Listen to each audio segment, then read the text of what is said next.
பெரியவா சரணம். பெரியவா வானொலியின் மாலை நிகழ்ச்சிகள் ஆரம்பமாகின்றன. இன்றைய எமது நிகழ்ச்சிகள் நித்திய குரு பாதுகா பூஜா, ஸ்ரீ ரா கணபதி அவர்கள் எழுதிய புத்தகத்தின் ஒளிவடிவம், ஆன்மீக உரை, மகா பெரியவா மகிமை, உபன்யாசம். பெரியவா சரணம். பெரியவா சரணம்.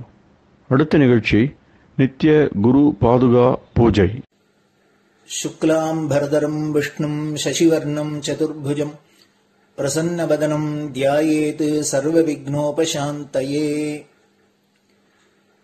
ममोपात्त समस्त दुरितक्षयद्वार श्री परमेश्वर प्रीत्यर्थं गुरुप्रसाद सिद्ध्यर्थं गुरुप्रीत्यर्थं गुरुपादपूजाम् अद्य करिष्ये।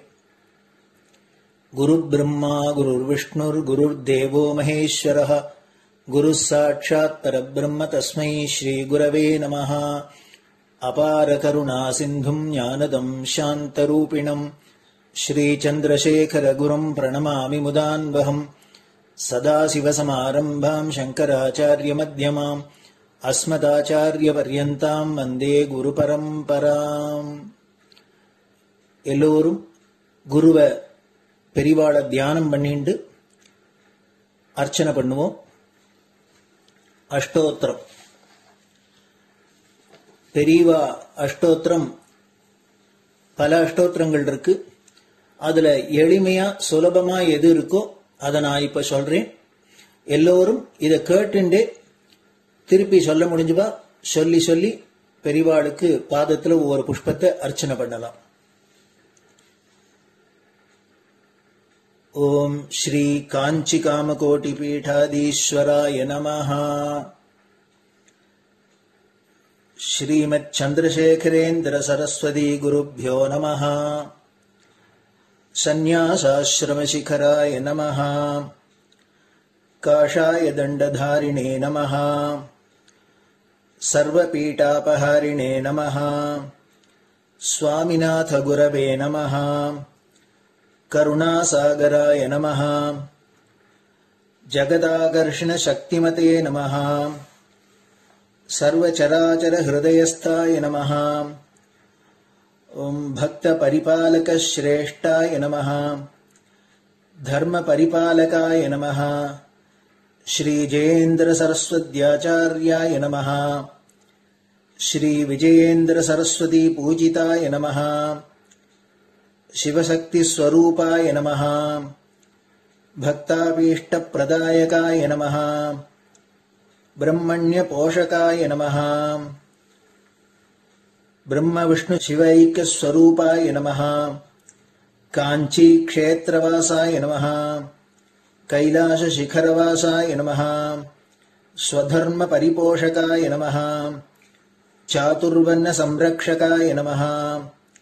लोकरक्षण संकल्पाय नमः। ओम ब्रह्मनिष्ठापराय नमः। सर्वपापहराय नमः।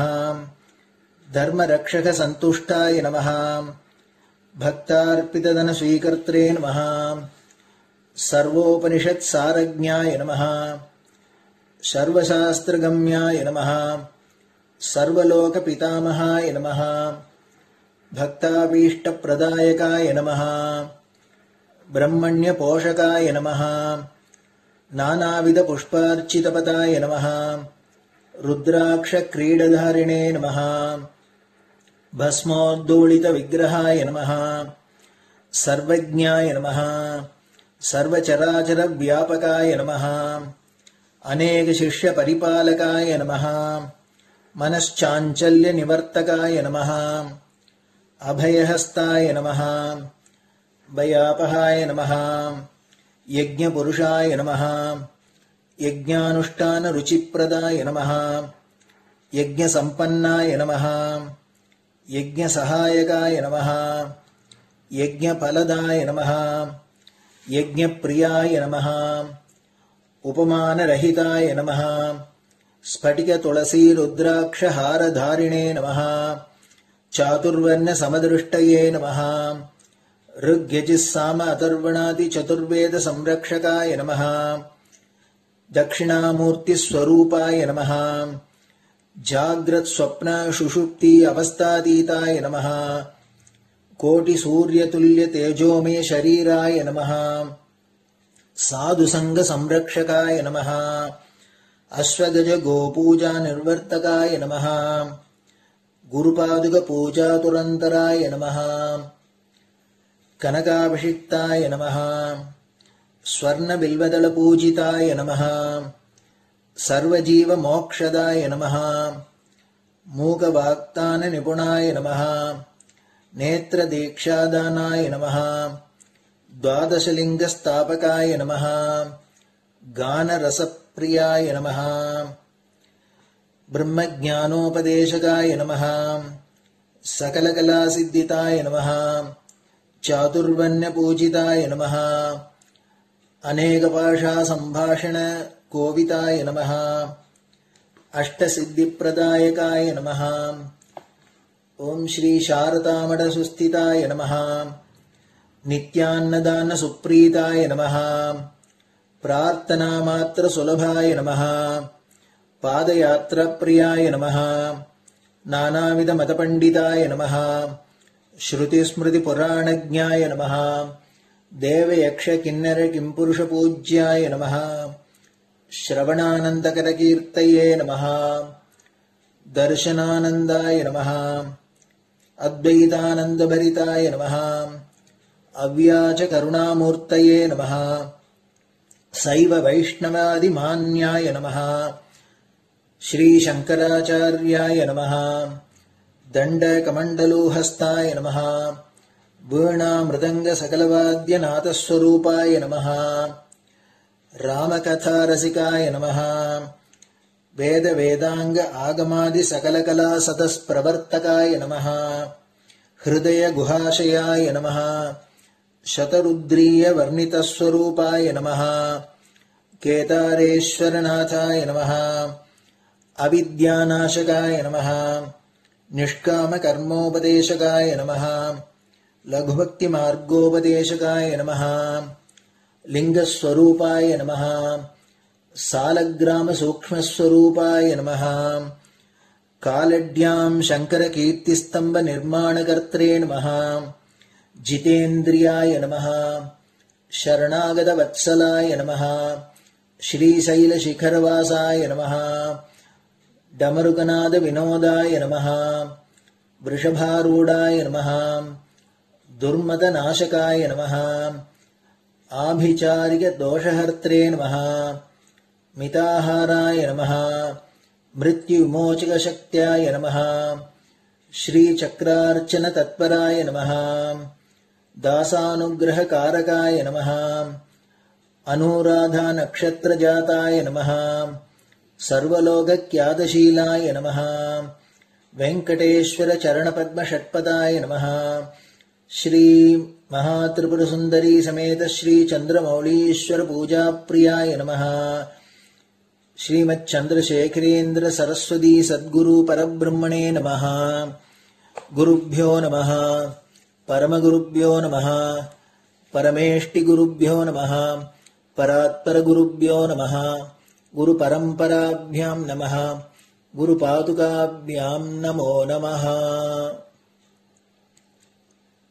அடுத்தது ஊதுபத்தி இருந்தா அதை காமிச்சு தூபம், நெய் தீபம் இருந்தா காமிச்சு அதை நெய் தீபம் தீபம் காமிச்சுட்டு நைவேத்தியம் நைவேத்தியம் வெத்தலைப்பாக்கு பழம் இதுலேருந்து ஆரம்பிச்சு அவளுக்கு எது சௌரியமோ அதுபடி நைவேத்தியம் பண்ணலாம். அதுக்கு அடுத்தது கற்பூர ஹாரத்தி பண்ணி எல்லோரும் பிரதட்சிண நமஸ்காரம் பண்ணி பெரியவாள்கிட்ட பிரார்த்தனை பண்ணிண்டு எல்லோரும் க்ஷேமமா இருக்கணும், லோகம் பரம மங்களமா சௌக்கியமா இருக்கணும், எல்லோரும் வியாதி வெக்க இல்லாத ஆயுராரோக்கிய ஐஸ்வர்யத்தோட சாந்தம் அமைதியோட ஞான வைராக்கியத்தோட எல்லோரும் நல்லவர்களாயிருந்து நன்மையை அடையணும்னு பிரார்த்தனை பண்ணி இந்த பூஜையை தினம் செய்யலாம். குரு பிரம்மா குரு விஷ்ணுர் குரு தேவோ மகேஸ்வரः குருः சாட்சாத் பரபிரம்ம தஸ்மை ஸ்ரீ குரவே நமः. அபார கருணா சிந்தும் ஞானதம் சாந்தரூபிணம் ஸ்ரீசந்திரசேகர குரும் பிரணமாமி முதான்வகம். சதாசிவசமாரம்பாம் சங்கராச்சாரிய மத்யமாம் அஸ்மதாச்சாரிய பர்யந்தாம் வந்தே குரு பரம்பராம். குரு பாத பூஜை நிறைவடைஞ்சது. பெரியவா சரணம். பெரியவா சரணம். பெரியவா வானொலியில் நேயர்கள் அடுத்து கேட்க இருப்பது ஸ்ரீ ரா கணபதி அவர்கள் எழுதிய புத்தகத்தின் ஒளி வடிவம். அளிப்பவர் ஸ்ரீமதி உமா சங்கர் அவர்கள். தேனினும் இனிய சொல்லான் தீச்சுடர் மேனி கொண்டான் ஊனுயிர்க்குயிரதான ஒன்றினைக் கலந்து நின்றான். ஏனினிக் கவலை நெஞ்சே இன்றுனக் அருள் செய்தான். இஞ்ஞானவான் காமகோட்டி நாதனை நம்புவோமே. ஜெய ஜெய சங்கர ஹரஹர சங்கர. மகாபெரிவாளின் உபன்யாசங்களை ரா கணபதி அண்ணா தெய்வத்தின் குரல் என்ற பெயரில் 7 பாகங்களாக தொகுத்து அளித்ததின் 7ஆம் பாகத்தின் அடுத்த பகுதி நாடகக்கலை அன்றும் இன்றும். இன்றைய இழிநிலை. அப்படிப்பட்ட நாடகக்கலை இப்போது எப்படி இருக்கிறது? ரொம்ப ஜனங்களை இழுக்கிற சக்தி, மாஸ் மீடியாவாக இருக்கிற சக்தி அதற்கு இப்போ இருப்பது வாஸ்தவம்தான். ஜனங்களை இழுத்து இந்திரியங்களை கிளறி அனுப்பிவிட்டால் போதுமா? அது சரியா? டிராமாவால் சினிமாவால் எத்தனையோ நல்லது செய்யலாம் என்கிறார்கள். லாம் என்பது வாஸ்தவம்தான். வாஸ்தவத்தில் என்ன நடக்கிறது என்பதுதான் கேள்வி. அணுசக்தியால் நல்லது செய்யலாம் என்று சொல்லிக்கொண்டே பாம்களை குவித்துக் கொண்டு போகிற மாதிரிதான் நடந்து வருகிறது. பொறுப்புணர்ந்த நாடகாசிரியரும் நாடகம் நடத்துகிறவரும் என்ன செய்ய வேண்டும்? ஜனங்களின் மனசை உயர்த்த பாடுபட வேண்டும். அவர்களுடைய உணர்ச்சிகளை நல்வழியில் திருப்பி கட்டுப்படுத்தி லோகத்தோடு அவர்கள் சௌஜன்யமாக இருக்கும்படியாகவும் தங்களுக்குள் சாந்தமாக ஆகும்படியாகவும் செய்யக்கூடிய நாடகங்களை எழுதி நடிக்க வேண்டும். இப்போது நடப்பது நேர்மாறாக இருக்கிறது. ஒரு நாடகம் அல்லது சினிமா பார்க்கிறவன் அது முடிந்து வெளியே போகிற போது உன்னை விட மனசு கெட்டு போகிற ரீதியிலேயே இப்போது இருக்கிறது. காமமும் குரோதமும் தான் ஜீவனின் பரமவிரோதிகள் என்பது கீதா வாக்கியம். இப்போது படங்களில் இந்த 2ம் தான் பிரதானம். வெவ்வேறு வகுப்பு ஜனங்களை, வெவ்வேறு கட்சிக்காரர்களை பரஸ்பரம் சண்டைக்கு தூண்டிவிடுகிற நாடகங்களும் சினிமாக்களும் ஜாஸ்தியாகிவிட்டதாக சொல்கிறார்கள். விரசத்துக்கோ எல்லையே இல்லாமல் போய்விட்டதாக தெரிகிறது. நாடகக்கலை 1000 கால பயிர் என்பது வாஸ்தவம்தான். நானே இத்தனை நேரம் அதை சிலாகித்து தான் பேசினேன். ஆனால் முன்னெல்லாம் அதற்கு வரம்புகள் இருந்தன. அந்த வரம்புகள் போன பின் அந்த கலையே வீணாகிவிட்டது. இன்னின்ன காட்சிகளைத்தான் மேடையில் காட்டலாம் என்ற விதிகள் முன்பு இருந்தன. சிலவிதமான சம்பவங்களை மற்ற பாத்திரங்கள் பேசுகிற மாதிரி கொண்டு போய்விடுவார்கள்.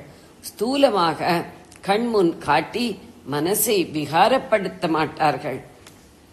நாடகம் நடிப்பதற்கென்றே பரதபுத்திரர்கள் என்று தனியாக ஒரு ஜாதியார் இருந்தார்கள். மற்றவர்களை அதில் நுழைய விட மாட்டார்கள். யார் வேண்டுமானாலும் சினிமாவில் சேரலாம். அப்பாவை விட்டுவிட்டு பிள்ளை ஓடிப்போய் சினிமாவில் பிழைத்துக் கொள்ளலாம்.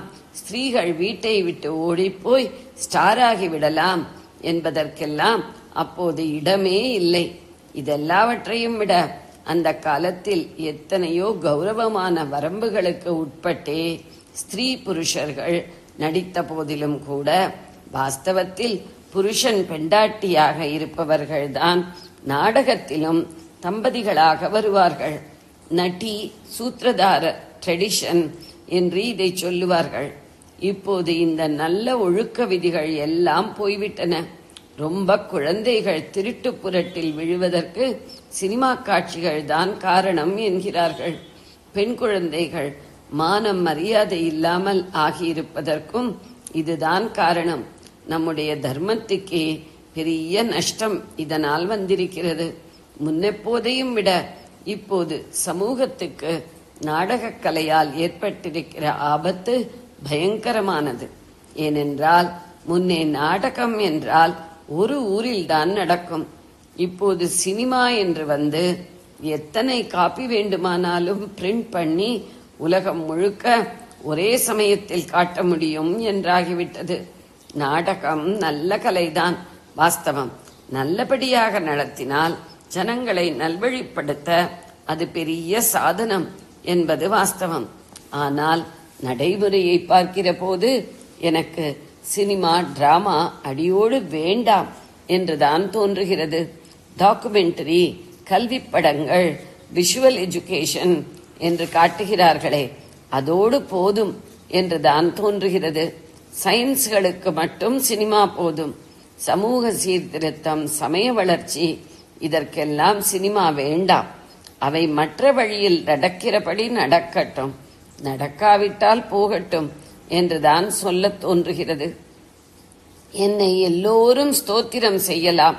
அதற்காக நானும் எல்லாருக்கும் நல்லவனாக பேரெடுக்க வேண்டும் என்று என் மனசுக்கு தப்பு என்று தோன்றுவதை சொல்லாமல் இருந்தால் அதைவிட பெரிய தப்பு இல்லை. சினிமாக்காரர்களை ஒரு நல்ல கட்டுப்பாட்டுக்கு கொண்டு வருவதற்கு இப்போதுள்ள சட்டம் போதவில்லை என்றால் சினிமாவே வேண்டாம் என்பதுதான் என் அபிப்பிராயம். புராணப்படம் எடுத்தால் சுவாமிகள் ரொம்ப ஆசீர்வாதம் பண்ணிவிடுவார் என்று சில பேர் நினைக்கலாம். ஆனால் சமூக படம் கூட வேண்டியதில்லை என்று நான் நினைக்கும் போது நம்முடைய ஸ்டார்கள் தெய்வங்களாக வேஷம் போட்டுக் கொள்வதை ஆமோதிப்பேனா என்ற கேள்விக்கே இடமில்லை. வேதாத்தியனத்திலிருந்து ஆரம்பித்து நம்முடைய மகத்தான சம்பிரதாயத்தைச் சேர்ந்த பல சம்பத்துக்கள் போய்விட்டன. இப்போது சினிமா டிராமா போகிற போக்கையும் சமூகத்துக்கு இதனால் ஏற்பட்டிருக்கிற உட்பாதத்தையும் பார்க்கும்போது தொன்று தொட்டு வந்த நம்முடைய நாடகக் கலையும் அப்படி போகட்டும் என்றுதான் தோன்றுகிறது. ஜனங்களை ரொம்பவும் தப்பிலும் விகாரத்திலும் தூண்டிக் கொடுக்கும் விதத்தில் இப்போது பிரளய பிரவாகமாக வந்திருக்கிற சினிமா கூத்து இதே கதியில்தான் போகும். அதை மாற்ற முடியாது என்றால் ஒரு உத்தமமான கலையாக ஆதி காலத்திலிருந்து வந்திருக்கிற நாடகக் கலை போய்விடட்டும் என்று தோன்றுகிறது. நான் சொல்வதற்காக எல்லாம் மாறிவிடும் என்று நினைக்கவில்லை. மாறுமோ மாறாதோ, சொல்ல வேண்டியது என் கடமை என்பதால் சொன்னேன். ஜெய ஜெய சங்கர, ஹர ஹர சங்கர. பெரியவா சரணம். இந்நிகழ்ச்சியின் அடுத்த பகுதி நாளை மாலை இதே நேரத்தில் ஒளிபரப்பாகும். பெரியவா சரணம். பெரியவா சரணம். பெரியவா வானொலியில் நேயர்கள் அடுத்து கேட்க இருப்பது திரு கவிக்கண்ணன் அவர்களின் ஆன்மீக உரை. பெரியவா சரணம். ராம் ராம். ஸ்ரீ குருப்யோ நம. ஜெய ஜெய சங்கர, ஹர ஹர சங்கர. பெரியவா வானொலி நேயர்கள் அனைவருக்கும், மகா பெரியவாவுடைய பக்தர்கள் அனைவருக்கும் அடியேன் கவிக்கண்ணனின் அன்பு கலந்த நல்வாழ்த்துக்கள். ராம் ராம். ஜெய ஜெய சங்கர, ஹர ஹர சங்கர. ஸ்ரீ குருப்யோ நம. இன்று 37வது பகுதியான குருவருளும் திருவருளும் தொடரில் மந்த்ராலய மகான் ஸ்ரீ ராகவேந்திர சுவாமிகள், குருராஜர் என்று எல்லோராலும் வணங்கப்படுபவர், அவருடைய கருணை வெள்ளத்திலே நான் எப்படி மூழ்கி எழுந்தேன் என்பதை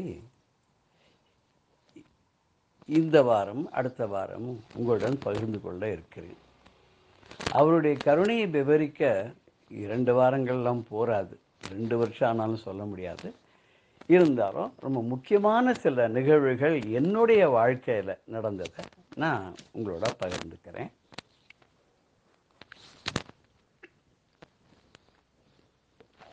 அத்வைத்த சித்தாந்தத்தை ஃபாலோ பண்ணுற குடும்பத்தில் பிறந்து விசிஷ்டாத்வைத்த சித்தாந்தத்தை ஃபாலோ பண்ணுறவாளோட வீட்டில் வளர்ந்து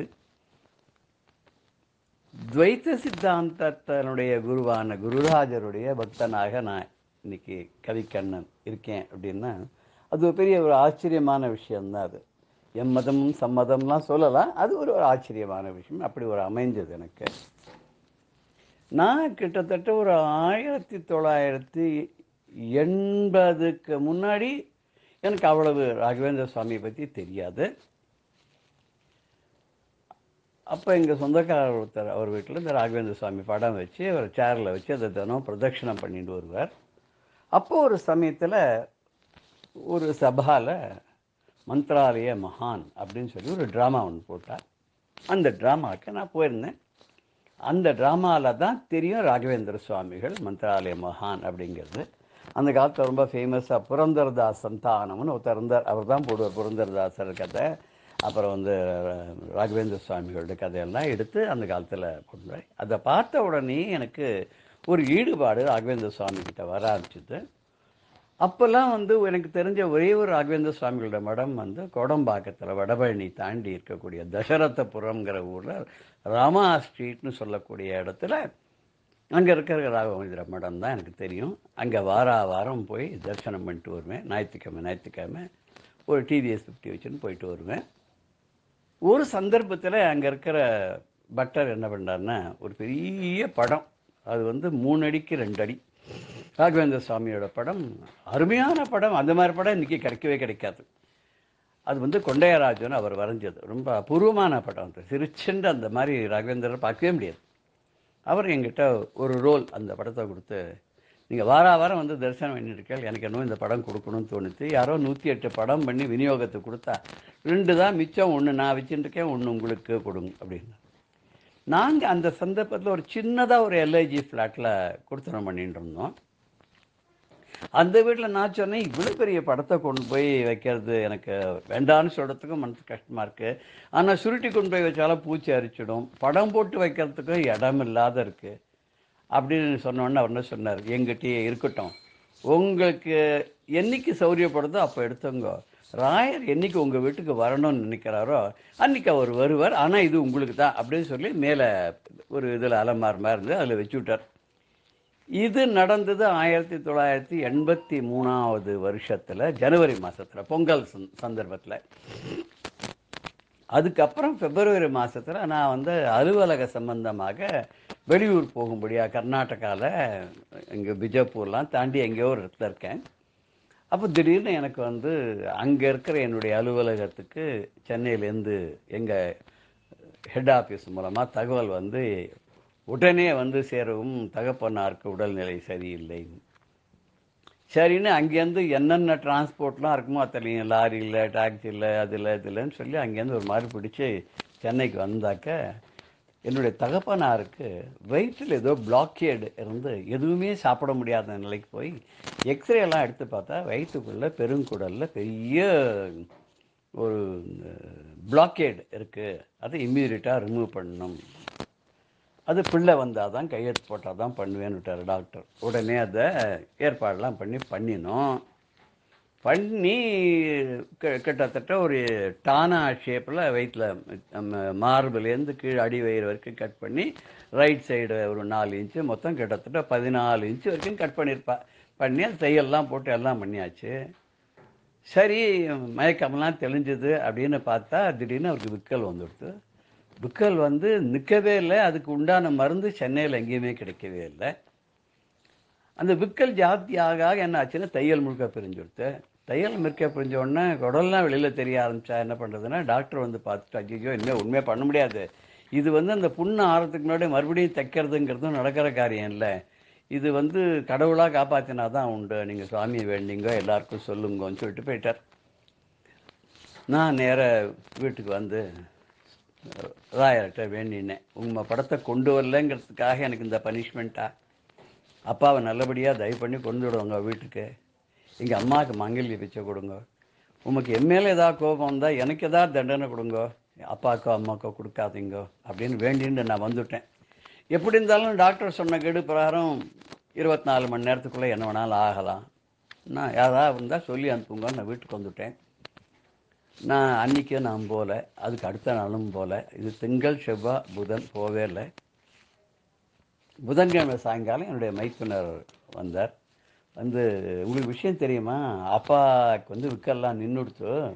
அப்பா எல்லாருமே அவரை இனிஷியல் தான் சொல்லுவா, டிகேஆர் அப்படின்னு தான் சொல்லுவா. சின்ன குழந்தையிலேருந்து டிகேஆருங்கும், சில குழந்தை டிகேஆர் தாத்தான்னு வேற சொல்லும். இது நடந்தபோது அவருக்கு 67 வயசு. அது மாதிரி டிகேஆருக்கு வந்து விக்கெல்லாம் நின்றுடுத்து.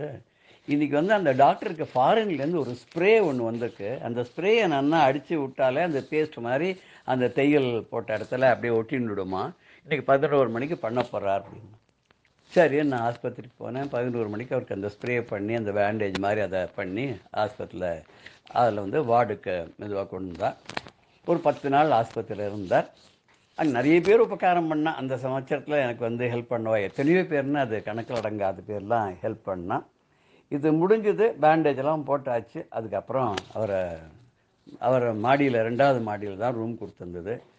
வேடிக்கை என்னென்னா, அவர் வீல் சேர்லையோ ஸ்ட்ரெச்சர்லையோ இறங்கி வரல, தானாகவே படியில் இறங்கி கீழே வந்து காரில் ஏறி வீட்டுக்கு வந்தார். அதை பார்த்த டாக்டரே ரொம்ப சந்தோஷப்பட்டுட்டார். ஆச்சரியம் வேறு அவருக்கு, எப்படி இவருக்கு இந்த மாதிரி ஆச்சுன்னு. அதுக்கப்புறம் இன்னொரு டெவலப்மெண்ட் என்னன்னாக்கா, அது பயாப்சியில் கேன்சர் அப்படின்னு சொல்லிட்டா, அட்வான்ஸ் ஸ்டேஜ் ஆஃப் கேன்சர்ன்ட்டா. இது வந்து பிட்வீன் டெவில் அண்ட் டீப் சீங்கிற கதையாகிடுது. அப்போ அந்த டாக்டர் சொன்ன, நான் இதுக்கு கேன்சர் ட்ரீட்மெண்ட் பண்ணேன்னா அந்த காலத்திலே 2 லட்சம் 3 லட்சம் ஆகும், அதனால் நீ வந்து கேன்சர் இன்ஸ்டியூட்டில் வேணா ட்ரை பண்ணுன்னார். அப்போ என்னுடைய மாமனார் கேன்சர் இன்ஸ்டியூட்டில் மெடிக்கல் டிபார்ட்மெண்ட்டில் ஆனரரியாக ஒர்க் பண்ணிட்டு இருந்தார். அவருக்கு அங்கே பெரியவா எல்லாரையும் நன்னா தெரியுன்றதுனால அவருடைய சிபாரிசின் பேரில் எங்கள் அப்பாவுக்கு ஒரு 6 மாதம் ட்ரீட்மெண்ட் கொடுத்தாவா. என்ன ட்ரீட்மெண்ட்னா, இந்த வயசில் எதுவும் வேண்டாம், வெறும் கேப்சியூல் தான். வாரத்துக்கு 2 நாள் 2 கேப்சியூல். அப்புறம் 2 மாதம் கழிச்சு வாரத்துக்கு 2 நாள் ஒரு கேப்சியூல். அதுக்கப்புறம் வாரத்துக்கு ஒரு கேப்சியூல். அப்புறம் 15 நாளைக்கு ஒரு கேப்சியூல். அப்படியே சொல்லி 1 வருஷம் கழிச்சு இவர் எல்லாம் சரியாயிடுத்து. இனிமேல் எதுவுமே இல்லை, இவர் இனிமேல் கேன்சரே வராது, இவர் நன்னா இருப்பார்னு சொல்லி அனுப்பிச்சுட்டார். ஒரே வருஷத்தில் ரொம்ப நன்னா வந்துட்டார். ரொம்ப ஆச்சரியமான விஷயம் என்னென்னா, இந்த ராயருடைய கருணையினால் அப்பா அதுக்கப்புறம் 27 வருஷம் அப்பா திடகாத்திரமாக இருந்து 95 வயசு முடிஞ்சு 96வது வயசில் தான் அவர் வந்து பரமபதத்தை அடைந்தார். இது வந்து உலக மகா அதிசயம் அப்படின்னு சொன்னால், இது வந்து இது நம்பிக்கைக்கு அவளுடைய நம்பிக்கையை பொறுத்து தான் இது இருக்குது. அதுக்கப்புறம் நான் உடனே என்ன பண்ணோன்னா, அது மார்ச் மாதத்தில், இது பிப்ரவரி மாதம் நடந்த 10 தேதிக்கெல்லாம், மார்ச் மாதத்தில் யுகாதியும் போது நான் போய் அந்த கோவிலேருந்து ராகவேந்திர சுவாமியோட படத்தை வாங்கிட்டு வந்துட்டு அதை ஃப்ரேம் பண்ணி ஆற்றுல வச்சு பூஜை பண்ணிகிட்டே இருந்தோம். அது வந்து இன்னி வரைக்கும் அவர் தான் இங்கே இருந்துட்டுருக்கார். பிரத்யக்ஷ தெய்வமாக வீட்டில் இருந்து எங்களுக்கு அருள் பண்ணின்னு இருக்கார். எங்களை காக்கும் தெய்வமாக இருக்கார். எங்களுக்கு 2 பேர் தான். ஒன்று காஞ்சி மகாபெரிவா, 2வது ராகவேந்திர சுவாமிகள். 2 பேர் 2 கண்ணாக இருந்து எங்களுக்கு 2 பக்கமும் வந்து பக்க பலமாக இருந்து எங்களை காப்பாற்றின்னு இருக்கா. இது எங்கள் அப்பாவுக்கு பண்ண ஒரு அனுபவம். இது அம்மாவுக்கு என்னென்னா, காலில் 2 முட்டியும் நடக்க முடியாத போயிடுத்து. டாக்டர் சொல்லிட்டா முட்டியெல்லாம் தேஞ்சு போயிடுத்து, வயசாகிடுதுன்ட்டா. அம்மாவுக்கு கிட்டத்தட்ட 75-76 வயசு. என்ன பண்ணுறதுன்னே தெரியல. எல்லா டாக்டர்கிட்டையும் கூட்டின்னு போயாச்சு. இந்த டாக்டர் வந்து சர்ஜரிலாம் பண்ணால் சரிப்பட்டு வராது அப்படின்ட்டா. அம்மாவுக்கான ரொம்ப வருத்தம். அப்போ தான் எனக்கு என்ன தோணித்தேன்னா, நான் ஆற்றுல ராகவேந்திர சுவாமியோட படம் இருக்குது, அவர்கிட்ட வேண்டிண்டு, பெரிய படத்தை அவர்கிட்ட வேண்டிண்டு, அவரை படம்னே நாங்கள் சொல்ல மாட்டோம், நம்ம ஆற்றுல ஒருத்தர் தான் அவர். அவர்கிட்ட வேண்டிண்டு ராகவேந்திர மகிமைன்னு ஒரு புஸ்தகம் என்னோட ரொம்ப ஃப்ரெண்டு அம்மன் சத்யநாதன் அவர் எழுதினது, ஒரு 5 வால்யூம் வாங்கிட்டு அதை அம்மாட்ட கொடுத்து, இதை படிமா, டைவர்ட் பண்ணுமே அட்டென்ஷன், அதுக்காக படிமான்னு கொடுத்தோம். அம்மா 15 நாளில் படித்து முடிச்சுட்டா. படித்து முடிச்சுட்டு முதல் புஸ்தகம் படித்தா, என்கிட்ட கொடுத்து வச்சுவிட, 2வது புஸ்தகம் கொடுன்னா.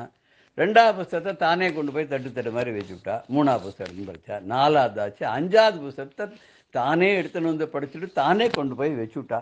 என்னம்மா இது, எப்படி இது நடக்க முடியாது அப்படி இப்படின்லாம் சொன்னீங்க, எப்படி நீ வந்து இதுன்னா, இல்லையே கால்வலிலாம் ஒன்றும் இல்லையே, சரியாக படுத்த அப்படின்னா. எனக்கே ரொம்ப ஆச்சரியமாக படுத்த, கால்வலிலாம் சரியாக படுத்தா. அதுலேருந்து அம்மாவும் குருராஜருடைய பக்தையாக போயிட்டா. எல்லாம் குருராஜர் தான் அப்படின்னு சொல்லிட்டு அவர் நினச்சிட்டாருன்னா, நம்ம ஆஞ்சநேய சுவாமிக்கு சொல்கிறது, அசாத்திய சாதகம் சுவாமி அசாத்தியம் தவ கிம்பதன். உன்னால் முடியாது ஒன்றுமே கிடையாது, எது முடியாதுன்னு நீ சொல்ல, அதனால் என்னோட காரியத்தையும் நீ வந்து சாதிச்சு கொடுக்க மாட்டியா, ஏ தயா சிந்தோ ராமோதூத கிருபாசந்தோன்னு சொல்கிறா இல்லையா. அந்த ஆஞ்சநேய சுவாமியுடைய உபாசகராக இருக்கக்கூடிய பஞ்சமுக ஆஞ்சநேயரை உபாசனை பண்ண ராகவேந்திர சுவாமிக்கு அந்த பலம் இருக்காதா?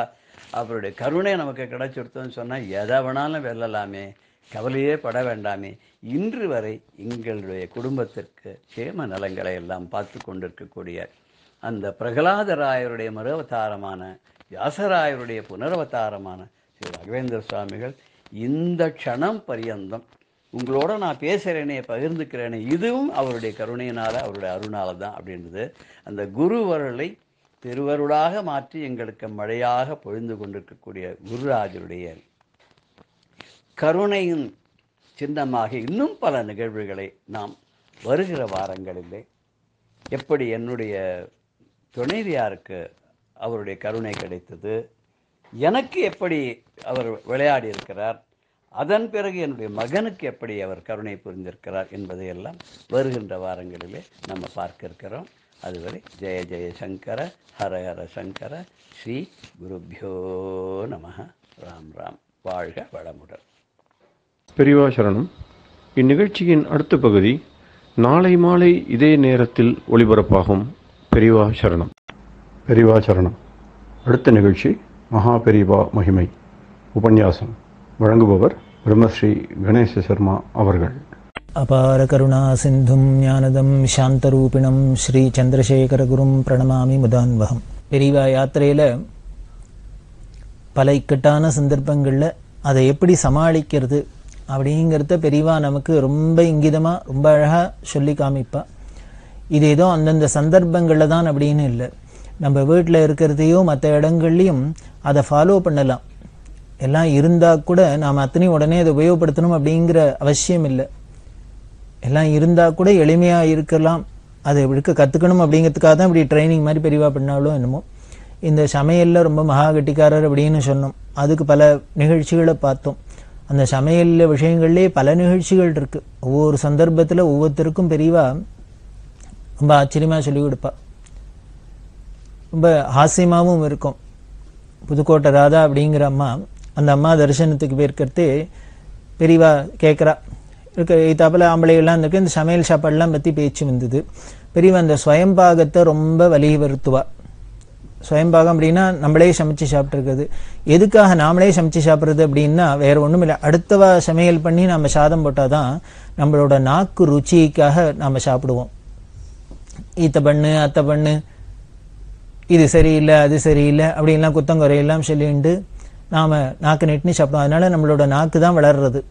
இந்த நாக்கு ருச்சி போகணும். இந்திரியங்களை ஜெயிக்கணும், இந்திரிய ஜெயிக்கணும்லாம் எப்படி ஜெயிக்கிறது? எனவே நம்ம இந்திரியங்கள்லாம் கேட்கறதெல்லாம் நம்ம தீனி போட்டுட்டே இருந்தோம்னா எரியிற நெருப்பில் எங்கேயானோ எண்ணெயை விட்டு எங்கேயானோ அணைக்க முடியுமோ? தண்ணியை விட்டால் தான் அணையும். அதுக்கு என்ன ஒரே வழியினர், இதை மாதிரிலாம் பண்ணி பார்த்துக்கிறது தான். அதுக்கு ஸ்வயம்பாகம் ரொம்ப ஒரு பெரிய மருந்து. நாமளே சமைச்சு சாப்பிட்டோம்னா இது வேணும் அது வேணும்னு தோணாது. ஏன்னா அந்த அலுப்பில் நமக்கே போர் அடிச்சு போயிடும். போரும் ஏதோ ஒரு சாத்தை வடித்து முறிஞ்சான் சாப்பிட்டா போகிறோம் அப்படின்னு தோணி போயிடும். அதுக்காக அந்த ஸ்வயம்பாகத்தை வலியுறுத்துவா. அந்த ஸ்வயம்பாகத்தெல்லாம் பற்றி பேச்சு வந்தது. அப்போ ஏத்தாப்பில் ஒரு 4-5 ஆம்பளைகள்லாம் இருக்கா. அவள்கிட்ட கேட்டா, இதில் யாருக்கெல்லாம் சமைக்க தெரியும், எந்த புருஷாளுக்கு சமைக்க தெரியும் அப்படின்னா உடனே ஒரு 5-6 பேர் கையை தூக்கினா, தேவையில்லையே இத்தனை பேருக்கு சமைக்க தெரியுமா அப்படின்னா, எப்படி சமையல்லாம் பண்ணுவேள் அப்படின்னு ஒன்றா கேட்டுட்டு, சரி ஒரு டெஸ்ட் வைக்கிறா பெரியவா. சாம்பார் என்ன பண்ணுவேள், சாம்பார் எப்படி வைப்பேள் சொல்லுங்க அப்படின்னா ஒவ்வொருத்தராக சொல்லணும். இந்த கேள்வி ஒன்று தான், சாம்பார் எப்படி வைக்கிறதுங்கிறது. ஆனால் ஒவ்வொருத்தராக சொல்லணும். அதில் ஒருத்தர் சொன்னார், புளியை கரைச்சி விட்டுப்பேன், அதில் சாம்பார் பொடியை போடுவேன், உப்பை போடுவேன், பெருங்காயத்தை போடுவேன், கொதி வந்தோடனே பருப்பை விடுவேன் அப்படின்னு ஒருத்தர் சொன்னார். இன்னொருத்தர் இன்னும் வேறு தினசாக சொன்னார். இப்படி 4-5 பேரும் சொன்னால் எல்லாரும் இந்த சாம்பார் வைக்கிறது இந்த மெத்தடை சொன்னால், இப்படி எல்லாத்தையும் கேட்டோன்னு ஒன்றே பிரிவா, அப்பா தேவையில்லை, எல்லாரும் ரொம்ப ஞானிகளாக இருக்கள் அப்படின்னா இது எல்லாருக்கும் ஆச்சரியமாக இருந்தது. இந்த கேட்டு இந்த புதுக்கோட்டை ராதாக்கும் ஆச்சரியம். என்ன அது ஒரு ஆம்பளைக்கு சாம்பார் வைக்க தெரிஞ்சுட்டா பெரிய ஞானமா, பெரியவா சர்டிஃபிகேட் கொடுக்குறாளேன்னு. ஒருத்தருக்கும் புரியல. உடனே பெரியவா சிரிச்சுட்டே சொல்கிறா, எதுக்காக ஞானின்னு சொன்னான்னா ஒருத்தருக்கான தான்கிற எண்ணமே இல்லை பாரு அப்படிங்கிறா. அதாவது அகங்கிற பாவம் இல்லையா, அகம்பாவம் இல்லையா. ஏன்னா அந்த சொன்ன 4-5 பேரும் புருஷாலும் என்ன பண்ணால், சாம்பாருக்கு புளியை கரைச்சி விடுவேன், உப்பை போடுவேன், சாம்பார் பொடியை போடுவேன், கொதிக்க விடுவேன், பருப்பு இதெல்லாம் சொன்னாலே வழி ஒத்துறானும் ஒரு வெண்டைக்காயா பரங்கிக்காயோ பூசணிக்காயோ கத்திரிக்காயோ ஏதோ ஒரு தானை போடுவோம் அப்படிங்கிறது சொல்லவே இல்லை. சாம்பாருக்கு முக்கியம் தான்னா அதை சொல்லலை. மற்றது எல்லாத்தையும் சொன்னா ஒருத்தரை பார்த்தாப்புல எல்லாரும் விட்டு போயிட்டா. இல்ல ஏதோ ஒருத்தருக்கு தான் மறந்து போச்சு விட்டு போனார்னா மற்றவாளுக்கான ஞாபகம் இருந்திருக்கப்படாதோ, அல்ல ஒருத்தருக்குமே ஞாபகம் இல்லை எல்லாரும் விட்டு போயிட்டா. அதனால இவாள்லாம் பெரிய ஞானியா. தான்கிற பாகம் இல்லாததானே, அகம்பாவம் இல்லாருக்கு தானே ஞானத்தோட உச்ச வரம்பு. அதனால இவாள்லாம் பெரிய ஞானிகளா இருக்கா. ஒருத்தருக்கானும் தான்கிற ஞாபகமே இல்லை, நினைப்பே இல்லை அப்படின்னா அப்புறம் தான் எல்லாரும் அசடி வழியிறா. ஓ சாம்பாருக்கு அது என்ன முக்கியம், அதை சொல்ல விட்டுட்டுமே அப்படின்னு. இப்படி ஒரு கிண்டல் தமாஷ்லாம் உண்டு. இது மூலியமா வேதாந்தத்தை நமக்கு உபதேசம் பண்ணுவா. அது மாதிரி வேதபுரிசாட்சிகள்கிட்ட ஒரு நாளே கேட்குறா, ஏண்டா சாம்பாருக்கும் ரசத்துக்கும் என்ன வித்தியாசம் அப்படின்னா அவர் என்ன சொல்லுவார், சட்டுன்னு புரியல, ஏதோ அவருக்கு தோணினத்தெல்லாம் சொன்னார். இல்லை உடனே பெரியவா இல்லை இல்லை அதே புளியை வச்சு விடுறோம், அதே சாம்பார் பொடியை போடுறோம், அதே பருப்பு விடுறோம், எல்லாம் பண்ணுறோம். ஆனால் ஒன்றுத்துக்கு சாம்பார்னு பேர் வச்சிருக்கோம், ஒன்றுத்துக்கு ரசம்னு பேர் வச்சிருக்கோம். இந்த உள்ளுக்குள்ள இருக்கிற அந்த சாமான்கள்ல ஒன்றும் வித்தியாசம் இல்லை, எல்லாம் இதுக்கு ஒன்றும் அதுக்கும் ஒரே சாமான் தான். ஆனால் ஒன்று பேருக்கு ஏத்தாப்புல தெளிவா இருக்கு, இன்னொன்று குழம்பு சாம்பார் அது திக்கா இருக்கு. எதனால அப்படின்னு கேட்டா இது குவிஸ்பிரகிற மாதிரி அவருக்கு இன்னும் புரியல, தெரியல, அதான் புரியல. இப்ப பெரியவா சொன்னப்பறம் தான் ஞாபகம் வருது, எல்லாம் இதுக்கும் உப்பு, இதுலயும் உப்பு இருக்கு, அதுலயும் உப்பு இருக்கு, இதுலயும் புளி இருக்கு, அதுலயும் புளி இருக்கு, இதுலயும் மிளகா இருக்கு, அதுலயும் மிளகா இருக்கு, எல்லாம் இருக்கு. ஆனா இதுக்கு பேர் ரசம்னு இருக்கு, அதுக்கு பேர் சம்மான் இருக்கு, அதுக்கு ஏத்தாப்புல இது தெளிஞ்சிருக்கு, அது திக்கா இருக்கு, என்னன்னு புரியல அப்படின்னா உடனே சொல்ற வேற ஒண்ணும் இல்லை, ரெண்டு சாமான் எல்லாம் ஒண்ணுதான். ஆனா இந்த ரசத்துல இல்லாத எக்ஸ்ட்ராவா ஒன்னும் குழம்புல இருக்கு அப்படின்னா என்ன அப்படின்னா தான்கிற ஒண்ணும். அதில் ஏதோ பரங்கிக்காயோ பூஷணிக்காயோ வெண்டைக்காயோ ஏதோ ஒன்று இருக்கே தான் இருக்கு அப்படின்னு. அப்பாடா கண்டுபிடிச்சாச்சு ஒரு வழியா. சாம்பாருக்கும் ரசத்துக்கும் என்ன வித்தியாசம் அப்படின்னார். தானோட இருந்தா அது சாம்பார், தான் இல்லாத இருந்தா ரசம். சில பேர் வீட்டிலாம் சொல்லுவாள் இல்லையோ, அடியிலேருந்து எடுத்தா வண்டலா எடுத்தாக்க சாம்பார், மேலாக எடுத்தா தெளிவா எடுத்தா ரசம் அப்படின்லாம். அது ரொம்ப பரம அத்வைத ஸ்திதி. ஆனா இப்ப சாம்பாருக்கு ரசத்துக்கு என்ன வித்தியாசம் அப்படின்னா இதுல தான் இருக்கும், இதுல தான் இல்லை அப்படின்னு இப்படி விளையாட்டா சொல்றாப்புல சொல்லிட்டு உடனே பெரியவா சொல்றா வேதாந்தத்துக்கு போயிட்டா. அதுதான் இதுலேயும் தெரியுது. அப்ப தான் ஒண்ணு இருந்துடுத்துனா குழம்பிடுறது பத்தியோ, அதனாலே பேர் குழம்பு குழம்புங்கிறோம். அதே போலதான் எப்படி சாம்பார்ல தான் இருந்தா அது குழம்பி போயிடுறதோ திக்காயிடுறதோ, அது போல நம்ம மனசுலயும் நான்கிற இந்த அகம்பாவம் இருந்துடுத்துனா ஒரே குழப்பம். உலகத்துல இருக்கிற இத்தனை பிரச்சனைகளுக்கும் இவ்வளவு குழப்பத்துக்கு காரணமே இந்த அவாளுக்கு உள்ள அகம்பாவம் தானே, இந்த ஈகோ கிளாஷ் தானே. இந்த தான்கிற ஒண்ணு இருக்கிறதுனால எப்படி குழம்பி போயிடுறது பத்தியோ அப்படி இல்லாம சொல்றா. அதனால இந்த தானை எடுத்துட்டோம்னா அதுவே தெளிஞ்சு போயிருது, அதுதான் ரசம். ரசமயமா இருது. ரசம்னாலே நமக்கு ருச்சியா இருக்கு, டேஸ்டா இருக்கு அப்படின்னு சொல்றோம். இதை குறிக்கிறதுக்கு தான் போல இருக்கு நம்ம முன்னோர்கள்லாம் என்ன பண்ணியிருக்கான்னு. முதல்ல யாரா இருந்தாலும் இந்த பூலோகத்துல பிறந்தா நான்கிற அந்த பாவம் இல்லாத, இந்த அகம்பாவம் இல்லாத இருக்கவே முடியாது. அதுக்கப்புறம் வேதாந்த விசாரம் பண்ணி பண்ணி பண்ணி சத் சங்கத்துக்கெல்லாம் சேர்ந்து இது மாதிரி நல்ல விஷயங்கள்லாம் கேட்டு கேட்டு மகான்களோட பழகி தரிசனம் பண்ணித்தான் நமக்கு இந்த நான்கிற பாவம் கரைஞ்சு இந்த தான் போய் அதுக்கப்புறம் தெளிவு ஏற்படும். தெளிவு ஏற்பட்டா ரசமயமா இருக்கும், ஆனந்தமயமா இருக்கும். இதை குறிக்கிறதுக்கு தான் போல இருக்கு முதல்ல சாப்பாடு ஆரம்பிக்கிறதே முதல்ல சாம்பார் சாத்தோடு ஆரம்பிக்கிறான். அடுத்தது செகண்ட் ஸ்டேஜ் அப்படி ஆக ஆக ஆக தெளியறது ரசத்துக்கு வந்துடுறது. இந்த ரசம் தெளிஞ்சு கொடுத்துனா தான் போயிடுத்துன்னா உடனே சந்தோஷமா ஆயிடுறது. இந்த குழம்பி இருக்கிறதே, தானோட குழம்பி இருக்கிறதே தான் இந்த வாழ்க்கையை பிடிக்கலங்கிறோம், என்ன வாட் இஸ் வேர்ல்டுங்கிறோம், அதுங்கிறோம் இதுங்கிறோம், எவ்வளவோ கஷ்டம் நஷ்டங்கிறோம், அழறோம் சிரிக்கிறோம், என்னெல்லாமோ பண்றோம். அப்படி இல்லாத தெளிவு ஏற்படுத்துனா, ஞான தெளிவு ஏற்பட்டுடுத்துனா அப்புறம் அதே உலகத்துல தான் ஞானிகளும் இருக்கா. ஆனா எப்ப பாரு ஆனந்தமயமா இருக்கா, சிரிச்சுட்டே இருக்கா, மந்தஹாசத்தோட இருக்கா. அவ மூக்க சிந்துறது இல்லை, அழறது இல்லை, கஷ்டப்படுறது இல்லை, ஒருத்தரை குறை சொல்றது இல்லை, குத்தஞ்சறது இல்லை, ஒன்றும் பண்றது இல்லை, சந்தோஷமா இருக்கா எப்ப பாரு. காரணம் என்ன, தெளிஞ்சு கொடுத்து இந்த நான்கிறது போயிடுத்து, தெளிவு ஏற்பட்டு ரசமயமா எடுத்து, அதனால சந்தோஷமா இருக்கு, இனிப்பா இருக்கு. அதனால அடுத்தது பாயசம் சாப்பிட்றோம், ஸ்வீட் சாப்பிட்றோம். அதுலேயும் எத்தனை நாளைக்கு இருக்க முடியும்? கடைசியில முடிவு என்னன்னு மோருக்கு வரும். இந்த மோரோட தாத்பரியமே என்னன்னு, பால் இருக்கு, பாலை துவச்சா உடனே தயிராருது, தயிரை கிடைஞ்சா வெண்ணெய் கிடைக்கிறது, வெண்ணெய் உருக்கினா நெய் வருது. இப்படி ஒன்னுலேருந்து ஒன்று போயிட்டே இருக்கு. ஆனா இந்த மோருங்கிற ஸ்டேஜுக்கு வந்துடுத்துன்னா அதுக்கப்புறம் ஒண்ணுமே இல்லை, ஒண்ணுமே பண்ண முடியாது. அது மோராவே தான் இருக்கும். இதுதான் முடிவான நிலை போல இருக்கு. அது ரொம்ப மோரு சத்துவமா இருக்கு, வெள்ளை வெளியேன்னு இருக்கு. அதை போல நமக்கு இந்த வாழ்க்கையில தான் குழம்பு எல்லாம் இருந்து அதுக்கப்புறம் ஒரு தெளிவு ஏற்பட்டு அந்த ஆனந்தத்தை அடைஞ்சுட்டு கடைசியில் இந்த வாழ்க்கை இனிக்க என்ன பண்றோம்னா நாம மோட்சத்துக்கு போறதே அப்படியே மோர் மாதிரி இருக்கும். அதுக்கப்புறம் அதை ஒண்ணுமே பண்ண முடியாது. அப்படி மோர் ஆயிடுச்சுன்னா அதுக்கப்புறம் நோ மோர் தான், எல்லாரும் எழுந்துன்னு போயிடலாம். இந்த மோர் தான் ஃபைனலா அல்டிமேட்டா இருக்கு, அதை குறிக்கிறதுக்கு தான் கடைசியில மோரை வச்சிருக்கா. மோர் சாப்பிட்டாச்சுன்னா அதுக்கப்புறம் ஒண்ணும் இல்லை, அதனால எந்தனு கையாளம்பிட வேண்டியதான், எல்லாரும் எழுந்திருக்க வேண்டியதான். அதை போல ஞான ஸ்திதியை அடைஞ்சிட்டோம்னா, அந்த பிரம்மானந்தம் கிடைச்சிட்டுனா அதுக்கப்புறம் ஒண்ணும் இல்லை, எல்லாரும் இந்த சரீரத்தை விட்டு கிளம்பிட வேண்டியதான், மோட்சத்தை அடைஞ்சிட வேண்டியதான் அப்படிங்கறத காமிக்கிறாப்புல தான் போல இருக்கு. நமக்கு சாப்பாட்டிலேயே வேதாந்தத்தை சொல்லி தராப்புல வச்சிருக்கா. ஏன் முதல்ல மோரஞ்சாத்தை சாப்பிட்டு கடைசியில குழம்பு சாப்பிட்டா ஜரிக்காதான்னு? இப்படி தாறுமாறா சாப்பிட்டா ஜரிக்கும். ஆனா மற்ற எல்லா கலாச்சாரத்திலையும் எல்லா தேசத்திலையும் பாருங்கோ இப்படி எல்லாம் ஒரு சம்பிரதாயம் இருக்கோ? இல்ல. எதை வேணா சாப்பிடலாம், எதை வேணா போகலாம், என்ன வேணா பண்ணலாம், எப்போ வேணா சாப்பிடலாம், எதை வேணா சாப்பிடலாம், அப்படி இல்லைன்னு தான் இருக்கு. ஆனா இங்கதானே நம்ம தேசத்துல தானே, நமது கலாச்சாரத்துல தான் எல்லாத்தையும் ஒரு சிஸ்டமேட்டிக்கா பண்ணி வச்சிருக்கா.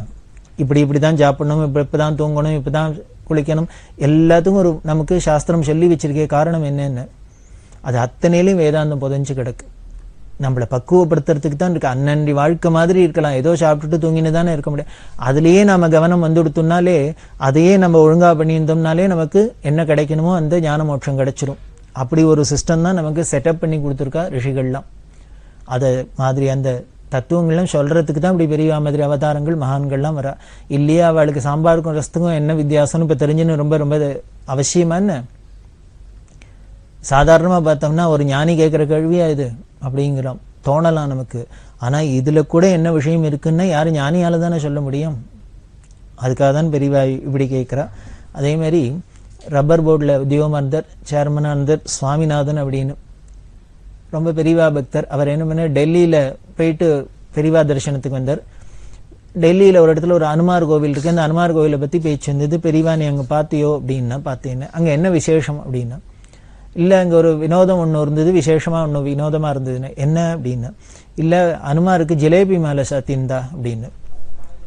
பெரியவா கிட்ட இதுல என்ன உனக்கு அதிசயமா இருக்கு அப்படின்னு, வினோதம் என்ன அப்படின்னா, உடனே அவர் சொன்ன, இல்ல ஆஞ்சநேயர்னா அனுமார்னா வடமாலை சாத்தி பார்த்திருக்கோம், என்னமோ ஜிலேபி மேல சாத்திருக்கா, அதான் எனக்கு வித்தியாசமா இருந்தது, வினோதமா இருந்தது அப்படின்னு. உடனே பெரியவா சிரிச்சுன்னே சொல்றா, இருந்தா என்ன, வடமாலை சாத்தினா என்ன, ஜிலேபி மேல சாத்தினா என்ன, சரக்கு ஒண்ணுதானே அப்படின்னா, மூலம் ஒண்ணுதானே அப்படின்னு. என்ன அப்படின்னா உளுந்து, ஜிலேபியும் உளுந்துல பண்றதுதான், வடையும் உளுந்துல பண்றதுதான். உடனே பெரியவா இதை ரெண்டுத்தையும் வியாக்கியானம் பண்றா. மூலச்சரக்கு ஒண்ணுதான், அந்த பரபிரம்மம் ஒண்ணுதான், அது என்ன பண்றதுன்னா பலவிதமான நாம ரூபங்கள்ல இப்படி எல்லாம் நாடகம் ஆடுறது. இப்படி நாடகம் ஆடுற அந்த நாம ரூபத்தை பார்த்தா மூலம் என்னங்கிறதுக்கு அதுக்கும் சம்பந்தமே இல்லாத மாதிரி இருக்கு, அதோட அடையாளமே தெரியாத அளவுக்கு இருக்கு. இதுல பார்த்தீங்கன்னா ஒரே உளுந்துதான், ஜிலேபியில திதிப்பா இருக்கு, வடையில உப்பு காரத்தோட இருக்கு. அதுக்கு பெரியவா சொல்றா, உளுந்து ஒண்ணுதான், மூலம் ஒண்ணுதான். என்ன நமக்கு சவுத் இந்தியனுக்கு எல்லாம் உப்புரப்பா ஒன்னால அந்த உளுந்த வடை உப்பு மிளகாயை போட்டு எண்ணெயில போட்டு வடையா தட்டுறோம். அவளுக்கு நார்த் இந்தியன் மதுரமாவே ஸ்வீட்ல வச்சுட்டா, அதனால அவ சர்க்கரையில போடுறா, ரெண்டும் ஒண்ணுதானே அப்படின்னு. இப்படி ரசமான நிகழ்ச்சி பல. பெரியவாளோட மகா பெரியவா மகிமேல அவளோட பிரபாவம் எப்படி எல்லாம் வெளிப்படும் அப்படிங்கிறத பார்த்துன்னு வரும். பல விதங்கள்லையும் வெளிப்படுறது. ஒத்தருக்கு வியாதி போச்சுங்கிறா, அவ அனுகிரகத்தினால வேலை கிடைச்சதுங்கிறா, இங்க அது வந்ததுங்கிறா, இது வந்ததுங்கிறா, இது போச்சுங்கிறா, அது போச்சுங்கிறா, இப்படி பல விஷயங்கள். அப்படி இருக்கிற பெரியவாளோட சரித்திரம் ஒரு பெரிய கதம்பம் மாதிரி. அதுல எப்படி பலவிதமான வாசன புஷ்பங்கள்லாம் சேர்த்து தொடுத்தா அந்த கதம்பம்ங்கிறது எல்லா பூவோட நறுமணமும் நமக்கு சுகந்தமா ஒரே இடத்துல வாசனை இருக்கு. அத்தனையோட அந்த வர்ண அழகும் ஜாலங்களும் நமக்கு கண்ணுக்கு ரம்யமா இருக்கு. அப்படி ஆண்டாள் மாலை அப்படிமோ ஒரு நிலமாலை தண்டு மாலை கட்டி சாத்தி அது சுவாமிக்கு சாத்தி பார்த்தோம்னா ரொம்ப அழகா இருக்கு. அதே வெறும் ஒரு பன்னீர் ரோஸ்ல ஒரு மாலையை சாத்தினாலும் ரொம்ப அழகா இருக்கு பார்க்கறதுக்கு. இப்படி பலவிதமான வர்ண வர்ணங்களால ஒரு கதம்ப மாலை கட்டினாலும் அழகா இருக்கு. அதை போலதான் பெரியவாளோட இந்த மகிமையில பல எல்லா ஆங்கிள்லேருந்து பார்த்துட்டு வரத்தே, பல நிகழ்ச்சிகளையும் பார்க்கறதே ரொம்ப நமக்கு ஆனந்தத்தை கொடுக்கறது, ரசமா இருக்கு. அதுலதான் பெரியவாளோட அந்த சமையலோட பிரபாவத்தெல்லாம் பார்த்துட்டே வந்தோம். அது அள்ள அள்ள சுரங்க மாதிரி வரும். அது பல விஷயங்கள்ல பல விஷயம் ரசமா சொல்லியிருக்கா பெரியவா. அதுல நம்ம ஒரு சிலதுதான் பார்த்துட்டு வரோம்.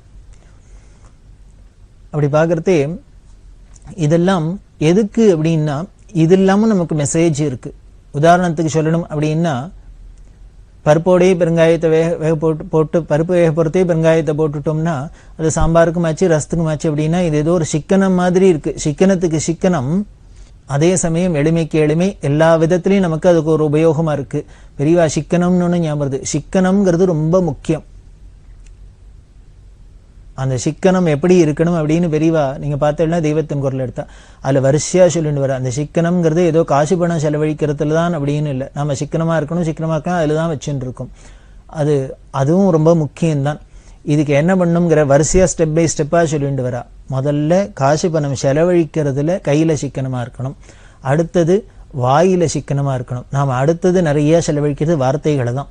வாயால ஏதாவது பேசிட்டே இருக்கு. அதுவும் சில பேருக்கு நான் ஸ்டாப்பா பேசிட்டே இருப்பா. எந்த சப்ஜெக்ட் கொடுத்தாலும் எதை இருந்தாலும் பேசிட்டே இருப்பா. அப்படின்னா அதெல்லாம் ரொம்ப ஜாகிரதையா இருக்கணும் அப்படின்னு பெரியவா நமக்கு ஞாபகப்படுத்துறா. அதனால ஏதோ வாய் இருக்கு வார்த்தை இருக்குங்கிறதுனால பேசிட்டே இருக்கக்கூடாது. அதாவது ஆஞ்சநேயருக்கு சொல்லின் செல்வர்னு பேரு. அப்படின்னா என்ன, ஒரு செல்வம் இருந்ததுன்னா காசு பணம் இருந்ததுன்னா ரொம்ப கஷ்டப்பட்டு சம்பாதிச்சவன் அந்த காசு பணத்தை எடுத்து செலவழிக்க எடுக்கிறதே ரொம்ப பார்த்து தான் எடுப்பார். பொட்டியை திறக்கிறதுக்கே யோஜனை பண்ணுவார். ஏன்னா இந்த ₹1 சம்பாதிக்கிறதுக்கு நாம எவ்வளவு நாள் கஷ்டப்பட்டு சம்பாதிச்சோம், அதையே ஒரு நிமிஷத்துல நாம செலவழிச்சுடலாம். அதனால அவர் ரொம்ப அளந்துதான் பார்த்து தான் எடுப்பார். அதை போல நாமளும் என்ன பண்ணுன்னா வாயில வார்த்தை இருந்தா கூட நமக்கு பகவான் வாக்க கொடுத்திருக்கார், நமக்கு பேசுற சக்தியை கொடுத்திருக்கார், எல்லாத்தையும் கொடுத்திருக்கார். அப்படி கொடுத்திருந்தா கூட அது பகவான் நாமாவை சொல்றதுக்கு அவரோட புகழ பாடுறதுக்கு தான் அளவில்லாத அதை செலவழிக்கலாமே வழிய மற்ற விதமான லௌகீகமான பேச்சோ இல்லை ஒரு ரொம்போ அரட்டைகளோ எதுவா இருந்தாலும் ரொம்ப ஜாகிரதையா செலவழிக்கணும். அதுல பேச்ச குறைக்கணும். இதுக்கும் மேல மௌனம்ங்கிறது ரொம்ப உயர்ந்த நிலை அப்படின்லாம் சொல்லப்படுறது. அதுக்காக சொல்றா. அதனால முதல்ல கையால செலவழிக்கிறத சிக்கனமா இருக்கணும். அடுத்தது வாயால பேசுறதுல சிக்கனமா இருக்கணும். இது ரெண்டுத்துக்கும் காரணமா மூணாவது ஒண்ணு என்னென்ன, மனசுல எண்ணம், அதை சிக்கனமா இருக்கணும். அதாவது நம்ம பாட்டுக்கு ஒரு மணி உட்காந்து யோஜனை பண்ணிட்டே இருக்கும் இல்லையோ, இதை மாத்தியது அதை மாத்தியது. யாரானு கிட்ட என்ன சார் பண்ண, ஏதோ உட்காந்து யோஜனை பண்ணியிருந்தேன் அப்படி, குருட்டு யோஜனை அப்படின்பா.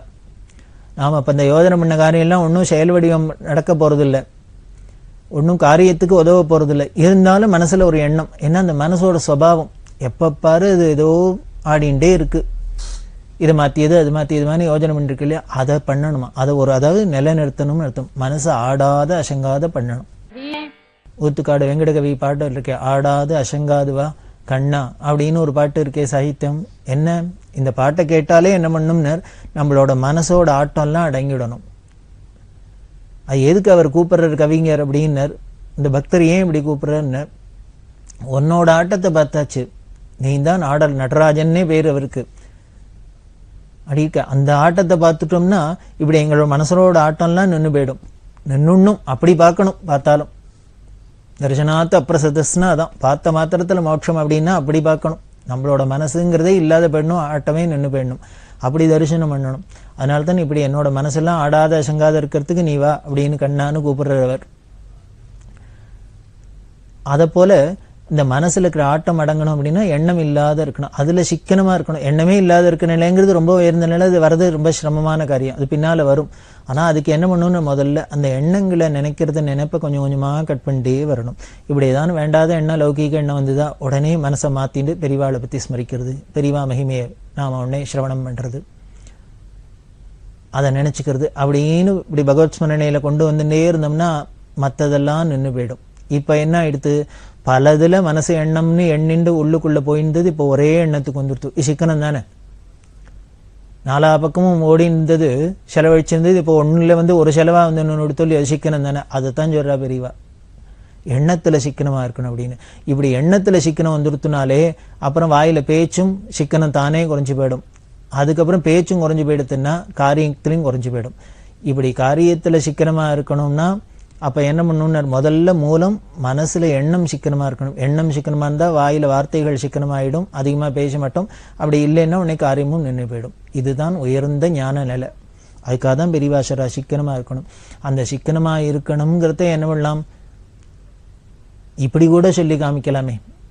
பெருங்காயம் இருக்கா, துளி பெருங்காயத்தை எடுத்து பருப்போட வேக போடு, அதை குழம்புக்கு விடு, ரசத்துக்கு விடு, வாசனைக்கு வாசனையா போச்சு, செலவுக்கு செலவும் குறைச்சல் அப்படின்னு சொல்லலாமே. இப்படித்தான் எதுக்கு சொல்றேன்னா, பெரியவாளோட இதெல்லாம் நமக்கு என்ன சார் கேட்டு என்ன பொறுத்து, இதெல்லாம் தான் பெரிய விஷயம் இருக்கு. அப்படிதான் பெரியவா பல விஷயங்களை சொல்ற. அதனால தான் நாம பார்த்துட்டு இருக்கோம். அப்படி பார்க்கறதே செல்லம்மா அப்படின்னு நூரணி அனந்தகிருஷ்ண சாஸ்திரிகள் அப்படின்னு மகோபாத்தியாய வாங்கின பெரிய வித்வான், அவரோட பொண்ணு செல்லம்மான்னு. அந்த அம்மாவும் பெரிய வித்வான் தான், பரமபக்த பெரியவாள்கிட்ட. அந்த அம்மாட்ட ஒரு நாளைக்கு சொல்றா, ரவாயை பத்தி பேச்சு வந்தது, ரவா லாடை பத்தி பேச்சு வந்தது. ரவாயோட பிரபாவத்தை சொல்றா. இந்த ரவாக்கு எதுவா இருந்தாலும் பத்தி ஒரு சமசஞ்சீவியா இருக்கு. இந்த ரவாயை நீ எப்படி வேணா யூஸ் பண்ணலாம். உப்பு காரெல்லாம் போட்டு ஒரு உப்புமாவா கண்டி சாப்பிடலாம். அதையே ஒரு வெள்ளத்தோட போட்டு சர்க்கரையோட போட்டு அரைச்சின்னா உருண்டையா பிடிச்சா ரவா உருண்டையா ஸ்வீட் ஆயிடு. இதே காரமாவும் யூஸ் பண்ணலாம், இதே ஸ்வீட்டாவும் யூஸ் பண்ணலாம், இதே பர்பியா யூஸ் பண்ணலாம். ஒண்ணும் இல்லையா இத்தனை போட்டு அள்ளி போட்டு கஞ்சியா வச்சும் குடிச்சு விடலாம். இப்படி எப்படி வேணா யூஸ் பண்ணலாம் இந்த ரவா. இது சமய சஞ்சீவி மாதிரி இருக்கு, பகவான் மாதிரி இருக்கு. எந்த அவதாரம் வேணா எடுத்துன்னு மத்ஸ்யமா வரார், கூர்மா வரும், விராகமா வரார், இனிமே இருக்கிறதுலேயே வசந்த ராஜாவும் வரார். எப்படி வேணாலும் வர்றதோ இல்லையோ, அதை போலதான் இந்த ரவாயும் எப்படி வேணா விஷம் போட்டுன்னு வரலாமா. இந்த ரவாயை பத்தி பிரபாவத்தை சொல்லிட்டு இந்த ரவா லாடை பத்தி பேச்சு வந்தது. அதாவது யாரோ ரவா லாடு பண்ணு அப்படின்னா பண்றதுக்கு டைம் இல்லை. அதனால என்ன பண்ணா எப்போ இருந்ததை கொண்டு வந்து வச்சுட்டா. பெரியவா இப்ப பண்ணினியா முன்னால பண்ணினதான்? இல்ல பின்னா பெரியவா பண்ணிண்டுவா உடனேன்னா சொல்லியிருக்கா. அவ ஏதோ சோம்பேறித்தனப்பட்டு அது பண்றதுக்கு வசதி இல்லை, அதனால வேற எங்கேருந்தோ எடுத்துன்னு வந்து விட்டா. இப்ப பண்ணி வச்சிருக்குன்னு பெரியவா சொல்றா. உடனே அதை கையால விரல வச்சு அமுக்கி பார்த்தா. அமுக்கி பார்த்துட்டு உடனே இந்த செல்லமாட்ட சொல்றா, ஒண்ணு தெரியுமோ, இந்த உருண்டையெல்லாம் பிடிச்சோன்னு போய் தொட்டோம்னா உதிர்ந்து போயிடும் போல போலன்னு. அது 2 நாள் ஒரு நாள் ஆகி ஆறத்தான் பழசாதான் கெட்டிப்படும். இவர் இதை கையை வச்சு அழுத்தின இந்த உருண்டையில உடையவே மாட்டேங்கிறது. அதனால இப்ப பண்ணின உருண்டையா இருந்தா தொட்டோன்னு உடைஞ்சு போயிடும். இப்படி கையை வச்சு அழுத்தினாலும் உடையலைன்னா அட்லீஸ்ட் ஒரு வாரமான அதுக்காக ஐஸ் ஆகிருக்கணும் அப்படின்னா அந்த அம்மாவுக்கு ஒரே அதிசயம். இப்படி பழசா புதுசான்னு ரவா உருண்டை கண்டுபிடிக்கிறதுக்கு இப்படி ஒரு டெக்னிக் இருக்கே, கையை வச்சு தொட்டு பார்த்தாக்க தெரிஞ்சிடும் அப்படின்னு. அதாவது பொம்நாட்டிகளுக்கெல்லாம் தெரிஞ்ச விஷயம்தான். அது உருண்டையை பிடிக்கிறதையே அளந்து போயிடும் சூடா இருக்கிறதே ஆறணும்னு சொல்லிட்டு இருப்பா. அது எதனால என்னன்னு தெரியாது. ஆனா பெரியவா இப்படி ஒரு டெக்னிக் சொல்றா. அந்த அம்மா சொல்லுவோம், பாரு இப்படி ஒரு டெக்னிக் இருக்குன்னே தெரிஞ்சுக்க முடியலையே, இப்ப பெரியவாள்கிட்ட வந்தப்புறம் தான் தெரியுது. புது உருண்டையா பழம் உருண்டையான்னு கண்டுபிடிக்கிறதுக்கு தொட்டு பார்த்தா தெரியும் அப்படின்னு. இது சொல்றது அது மாதிரி பெரியவா அந்த அம்மா சொல்ல மாட்ட சொல்லுவா. இப்படி பல பேர்கிட்ட பல விஷயங்கள்ல இந்த சமையலாகட்டும் சாப்பாடாகட்டும் இப்படி இதெல்லாம் வச்சுட்டும் நமக்கு அவ வேதாந்தத்தெல்லாம் சொல்லி கொடுத்துருக்கா. இப்படி எல்லாம் பண்ணி காமிச்ச பிரபு. அப்படி இருக்கிற பெரியவா அந்த யாத்திரையை தொடர்றா. ஒரு வயல் காட்டுல ஒரு மரத்தடியில கணத்தடியில இருந்தா அப்படிங்கிற இடத்துல தான் பார்த்துட்டு வந்தோம். அங்கேருந்து பெரியவா என்ன பண்ணினா இப்படி தொடர்ந்து வரத்தே நாராயண் சிஞ்சோலி அப்படிங்கிற ஒரு இடம் அங்க வந்து இருந்தா. அதை தாண்டி அப்புறம் துங்கத்துன்னு ஒரு இடம், அந்த துங்கத்துல மகாதேவர் கோவில், இந்த துங்கத் மகாதேவ மந்திர் அங்க இருந்தா. அதுக்கப்புறம் யாத்திரையை தொடர்ந்து மஹோலி அப்படிங்கிற இடத்துக்கு வந்தா. அந்த மஹோலிக்கு வரத்துக்கு முன்னால என்ன பண்ணா, கிளம்பி 1 கிலோமீட்டர் வந்தாச்சு. வந்தா நடுப்புற ஒரு சின்ன நதி ஓடி இருந்தது. இந்த நதி ஓடுறத பார்த்த உடனே பெரியவா கேட்டா, சாயந்தர வேளை எடுத்து, இது என்ன நதி, கேளு யாரையானு அப்படின்னா. உடனே வந்தவாள்கிட்ட ஏதோ கேட்டா இது என்ன நதின்னு பேரை கேட்டா அவர் சொன்ன சீனா நதி அப்படின்னு பேர் சொன்னான். அந்த நதிக்கு பேர் சீனா நதின்னு பேராம். சீனான்னு பேர் அந்த நதிக்கு. இது சொன்னா பெரியவாளுக்கு ஒரே சந்தோஷம். உடனே ஆச்சரியப்பட்டுன்னு கூட இருக்கவள்கிட்ட சொல்ற, ஏய் இவரா ஒரு சீனான்னு நதி இந்தியாவில் ஓடுறது, அதனால இந்தியாவில் இருக்கிற சீன நதியில ஸ்நானம் பண்ண வேண்டாமோ, அவசியம் பண்ணணும் அப்படின்னு. நம்ம சீனானா ஏதோ ஒரு தேசம் நாடுன்னா வச்சுட்டு இருக்கோம். இந்த நதிக்கு பேர் இருக்கு, அதனால இந்தியாவில் இருக்கிற சீனாவா அது இந்த நதி, அதனால இதுல அவசியம் ஸ்நானம் பண்ணும் அப்படின்னு உடனே அந்த நதியில ஸ்நானம் பண்ணி அன்னைக்கு சாயரட்ச அனுஷ்டானத்தெல்லாம் முடிச்சுட்டு அங்கேயே தங்கிட்டு சீன நதிக்கரையில. அதுக்கப்புறம் மறுநாளைக்கு கார்த்தாலியும் அந்த சீனா நதியிலே ஸ்நானம் பண்ணி இவ அனுஷ்டானத்தெல்லாம் முடிச்சுண்டு அங்கேருந்து 5 கிலோமீட்டர் நடந்து நேர வந்தா ரோடு ஓரத்துல தங்கறதுக்கு இடம் பார்த்துட்டே வந்தாக்க ஒன்றும் வாகா இல்லை. வழியில ஒரு பஸ் ஸ்டாண்ட் இருந்தது. அந்த பஸ் ஸ்டாண்ட்ல ஷெட்டு, அந்த பஸ் ஸ்டாண்டு ஷெட்ல தங்கியாச்சு. பக்கத்துல ஒரு சின்ன மரம், அதுல பஸ் ஸ்டாண்ட் ஷெட்ல, மற்றவாள்லாம் பஸ் ஸ்டாண்ட்ல தங்கியிருக்கா. ஷெட்டு வெயிலா கொத்துருது. அந்த ஊருக்கு பேர் நாகநாத்பூர்னு பேரு. நாகேஸ்வரம் அப்படிங்கிற அந்த ஊர்ல சுவாமி இருக்கார். அப்படி ஒரு ஊர் உள்ளுக்குள்ள இருக்கு. இந்த பஸ் ஸ்டாண்ட்லயே தங்கியிருந்தா, பஸ் ஷெட்ல தங்கியிருக்கா யாரு? ஜெகத்குரு சங்கராச்சாரிய. அப்படி ஒரு எளிமை. அப்படி இருக்கிற பெரியவா இன்னும் எப்படி தொடர்ந்த யாத்திரைங்கிறத நாமளும் தொடர்ந்து பார்க்கலாம். பெரியவா சரணம். இந்நிகழ்ச்சியின் அடுத்த பகுதி நாளை மாலை இதே நேரத்தில் ஒளிபரப்பாகும். பெரியவா சரணம். பெரியவா சரணம். அடுத்த நிகழ்ச்சி திருவாசக இன்னிசை. வழங்குபவர் ஸ்ரீ சத்குருநாத தேசிகர் அவர்கள். பெரியவா சரணம். திருச்சிற்றம்பலம். அதிசயப்பத்து. வைப்பு மாடு என்றும் மாணிக்கத்து ஒளி என்றும்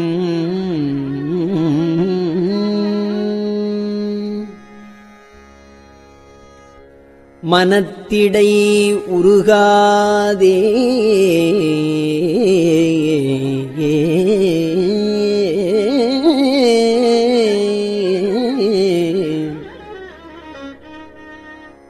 செப்பு நேர்முலை மடவரலியரு தங்கள் திறத்து இடை நைவேனை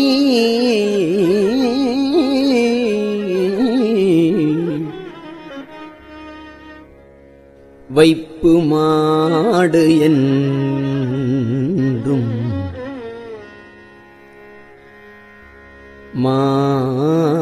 மாணிக்கத்து ஒளி என்றும்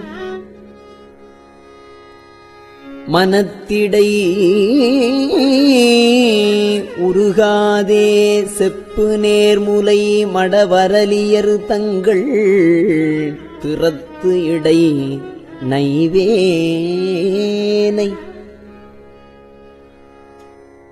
ஒப்பிலாதன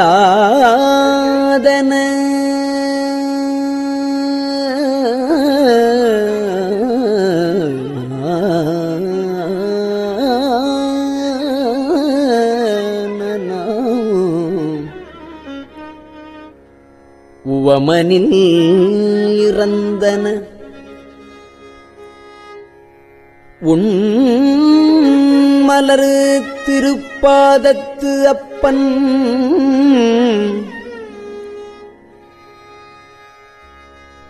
ஒப்பிலாதன உவமனில் இறந்தன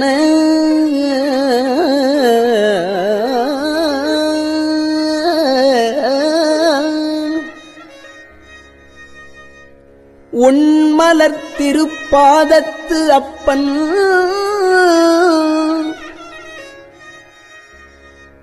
ஆண்டு தன் அடியரில் கூட்டிய அதிசயம் கண்டாமே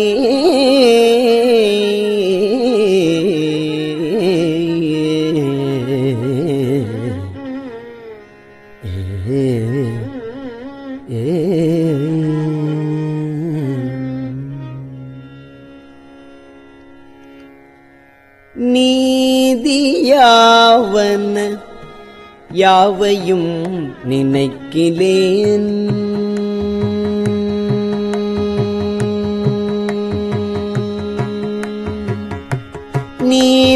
நீதியாவன யாவையும் நினைக்கிலேன் நினைப்பவரோடும்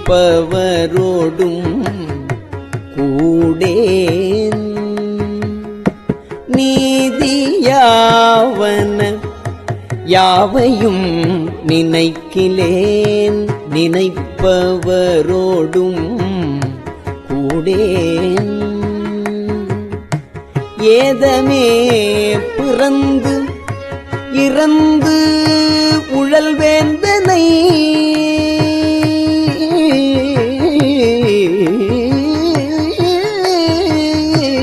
ஏதமே பிறந்து இறந்து உழல் வேந்தனை என்னடியான் என்று பாதி மாதோடும் கூடிய பரம்பரன் பாதி மாதோடும் கூடிய பரம்பரன் நிரந்தரமாய்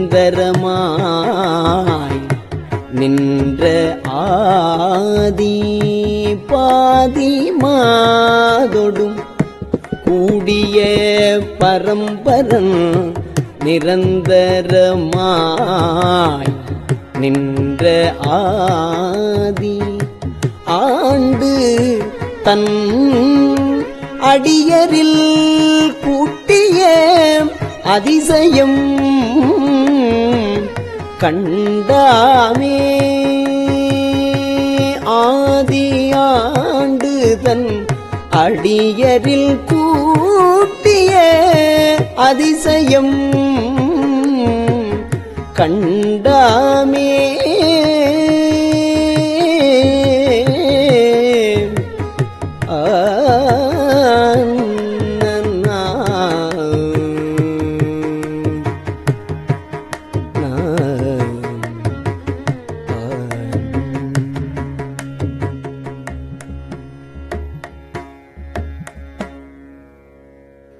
முன்னை என்னுடை வல்வினை போயிட முக்கணது உடை எந்தை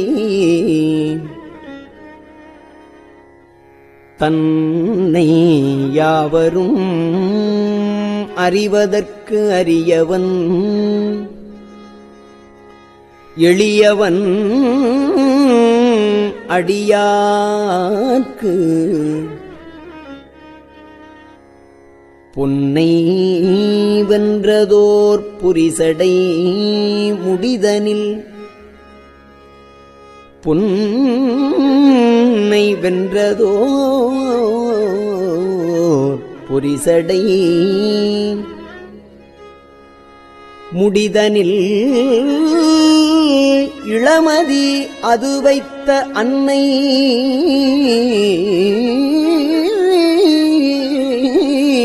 ஆண்டு தன் அடியரில் கூட்டிய அதிசயம் கண்டாமே.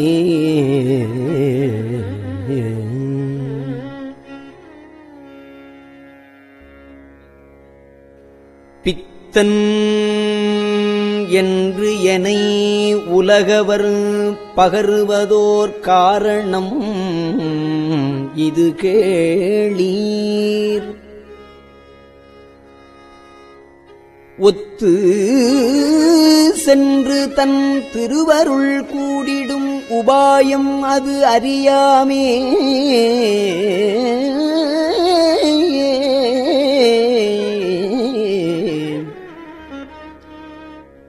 செத்து போய் அரு நரகிடை வீழ்வதற்கு ஒருப்படுகின்றேனை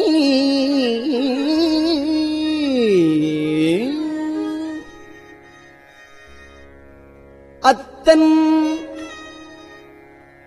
செத்து போய் அரு நரகிடை வீழ்வதற்கு ஒருப்படுகின்றேனை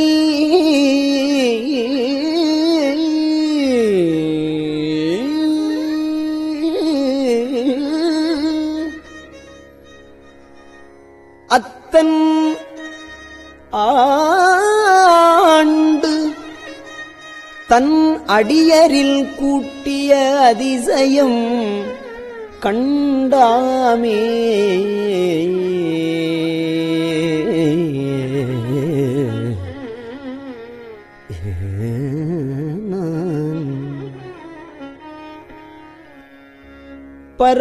பரவுவாரவர் பாடு சென்று பரவுவாரவர் பாடு சென்று அணைகிலேன் பன்மலர் பறித்து ஏத்தேன் குறவுவார் குழலார் திறத்தே நின்று குடி கெடுகின்றேனை இரவு நின்று எரியாடிய எம்முறை எரிசடை மிளிர்கின்ற அரவன் ஆண்டு அரவன் ஆண்டு தன் அடியரில் கூட்டிய அதிசயம் கண்டாமே.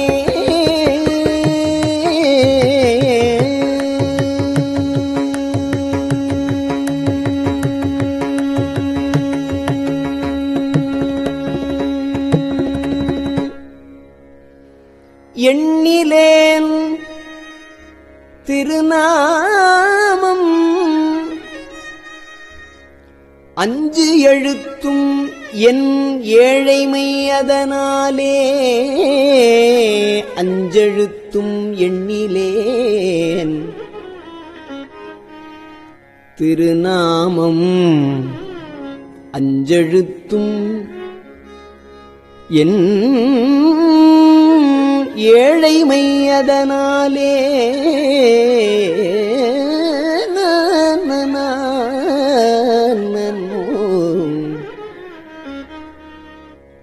நன்னிலேன் கலைஞானிகள் தம்மொடும் நல்வினை நயவாதே மண்ணிலே பிறந்து இறந்து மண்ணாவதற்கு ஒருப்படுகின்றேனை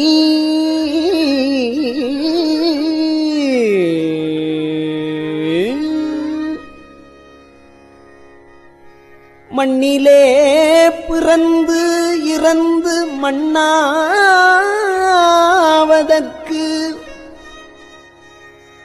ஒருப்படுகின்றேனை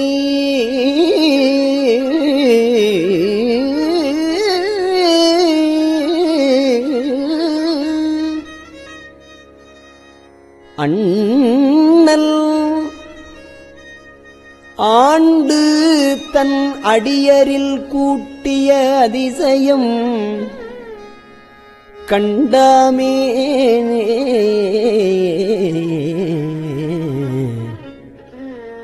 அதிசயம் கண்டாமே.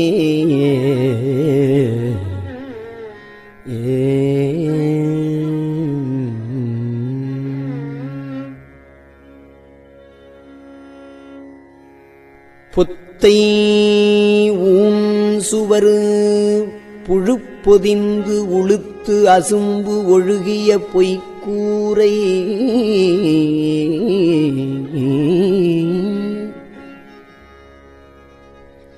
இத்தை மெய்யெனக் கருதி நின்று இடர்கடற் சுழித்தலைப்படுவேனை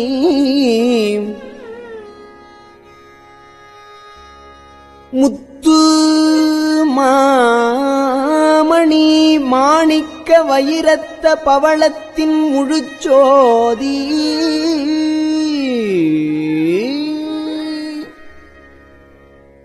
அத்தன் ஆண்டு தன் அடியரில் கூட்டிய அதிசயம் கண்டாமே.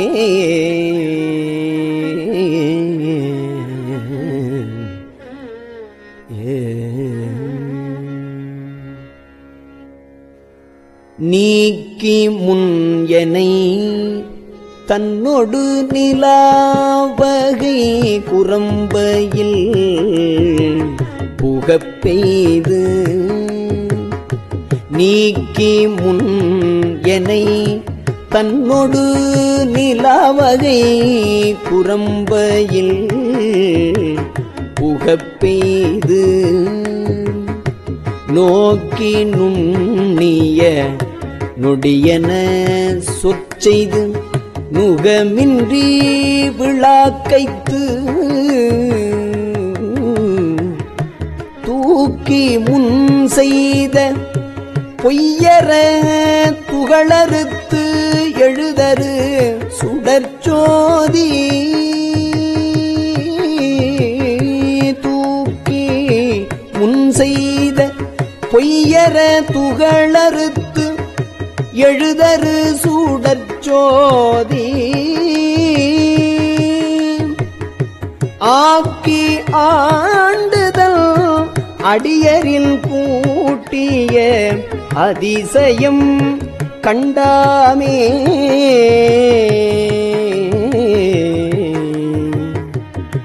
அதிசயம்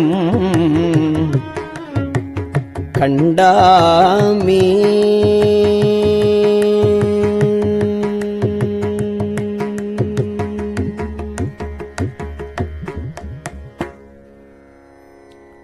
உற்ற ஆக்கையின் உருபொருள் நறுமலரு எழுதரு நாற்றம் போல் பற்றல் ஆவதோ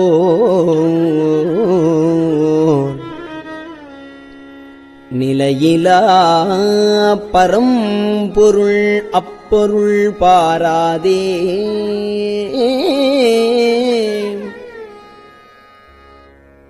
பெற்றவா பெற்ற பயனது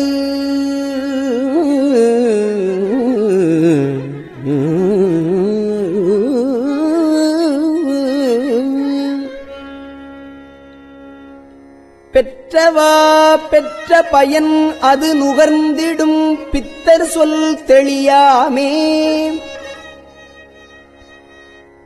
அத்தன் ஆண்டு தன் அடியரில் கூட்டிய அதிசயம் கண்டாமே.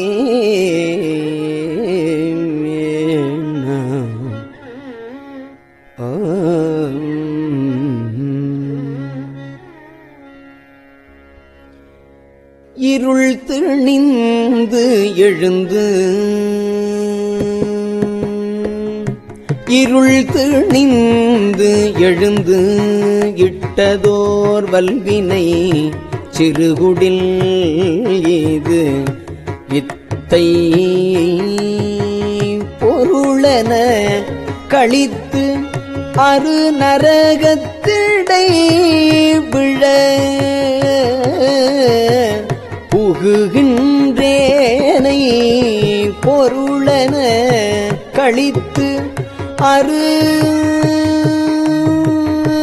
நரகத்திடை விழ புகுகின்றேனை தெருளும் மும்மதில் நொடிவரை இடிதர சினப்பதத்து ஒடு செந்தி தெருளும் மும்மதில் நொடிவரை இடிதர சினப்பதத்தோடு செந்தி அருளும் மெய்நெறி பொய்நெறி நீக்கிய அருளும் மெய்நெறி பொய்நெறி நீக்கிய அதிசயம் கண்டாமே. அருளும் மெய்நெறி பொய்நெறி நீக்கிய அதிசயம் கண்டாமே.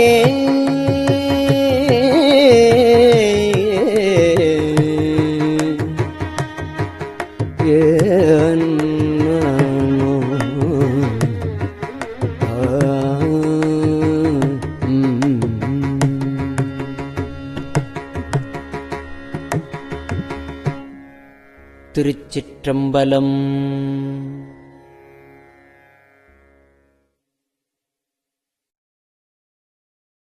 பெரியவா சரணம். இந்நிகழ்ச்சியின் அடுத்த பகுதி நாளை மாலை இதே நேரத்தில் ஒளிபரப்பாகும். பெரியவா சரணம். பெரியவா சரணம்.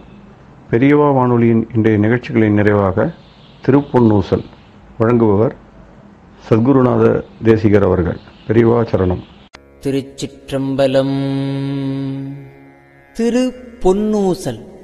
மூன்றங்கிலங்கு நயனத்தன் மூவாத வாழ்ந்தங்கு தேவர்களும் காணாமலர் அடிகள் தேன் தங்கு தித்தித்து அமுதூரி தான் தெளிந்தங்கு ஊந்தங்கு நின்றூருக்கும் உத்தர கோசமங்கை போந்தங்கு இடை மருது பாடி குலை மஞ்சை போன்றங்கு அனநடையீர் பொன் பொன்னூசலாடாமோ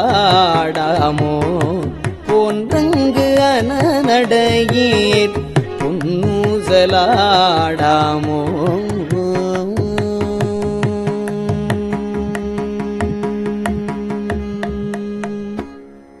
திருச்சிற்றம்பலம்.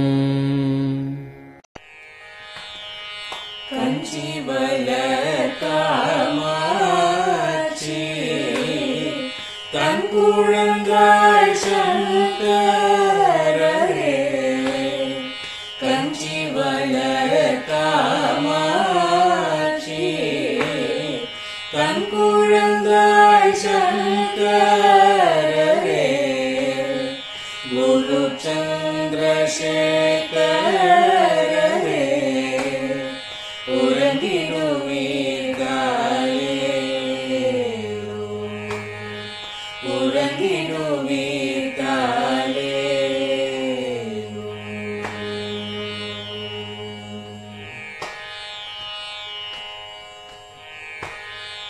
ஆதிகுரு சங்கரராய் அன்றொரு நாள் வந்தவரே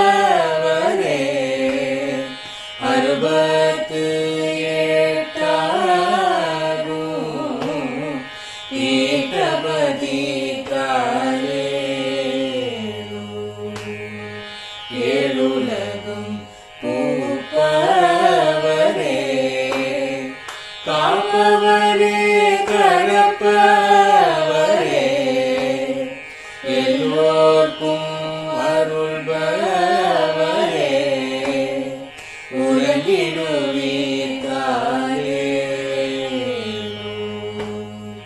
அயனுடனே மாலவனோ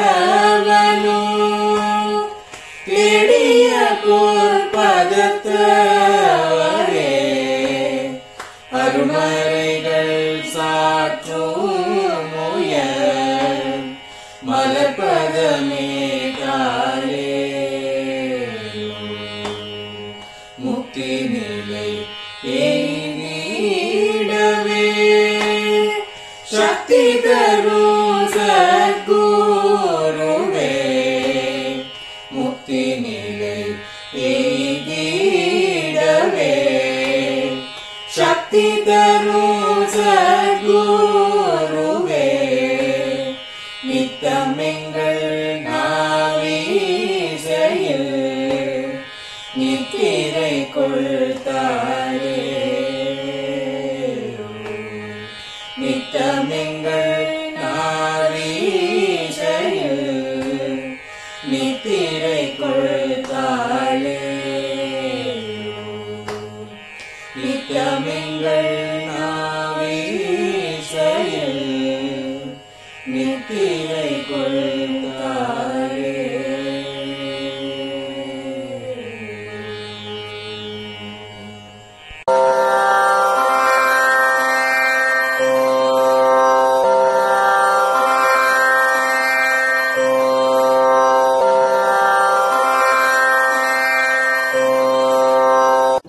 பெரியவா சரணம். பெரியவா வானொலியின் மாலை நிகழ்ச்சிகள் இத்துடன் நிறைவடைகின்றன. எமது அடுத்த ஒளிபரப்பு நாளை காலை இந்திய நேரப்படி 6 மணிக்கு துவங்கும். பெரியவா சரணம்.